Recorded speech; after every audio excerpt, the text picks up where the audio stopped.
Turkey's President Recep Tayyip Edrogan and his Egyptian counterpart, Abdel Fatah el-Sissi, united their efforts Wednesday in Cairo, calling for a halt to Israel's looming offensive on a southern Gaza city in its war against Hamas. Erdogan's visit comes as ties between Ankara and Cairo are back on track after years of tensions and frosty relations. Turkey has long been a backer of the pan-Islamist Muslim Brotherhood group, which has been outlawed as a terrorist organization in Egypt. The Turkish leader arrived in the Egyptian capital, his first visit to Cairo in over a decade, after visiting the United Arab Emirates on Tuesday, where he met with UAE President Sheikh Mohammed bin Zayed Al Nahyan. Erdogan met with el-Sissi at Cairo's Ittihadiyya Palace, according to Egypt's state-run media. Their talks focused on bilateral relations and regional challenges, especially efforts to stop the war in Gaza, el-Sissi later said at a joint news conference. We agreed on the need for an immediate ceasefire in Gaza and the need to achieve calm in the West Bank to relaunch Israeli-Palestinian peace talks with the ultimate goal of establishing an independent Palestinian state, el-Sissi said. Egypt and Turkey fell out after the Egyptian military in 2013 ousted Islamist President Mohammed Morsi, who hailed from the Muslim Brotherhood, amid mass protest against his divisive 1 year of rule. Over the past few years, Ankara abandoned its criticism of el-Sisi's government as it tried to repair frayed ties with Egypt and other Arab heavyweights.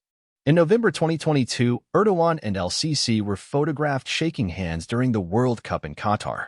The war in Gaza has reached a critical point, with an impending Israeli offensive on the city of Rafah, along the Gaza Strip's border with Egypt, where some 1.4 million people, over half the territory's population, are crammed into tent camps and overflowing apartments and shelters. Speaking at the news conference with el-Sisi, Erdogan urged Israel's Prime Minister Benjamin Netanyahu to avoid a ground offensive in Rafah and accused the Israeli government of committing massacres in Gaza. Efforts to depopulate Gaza are not acceptable, he said.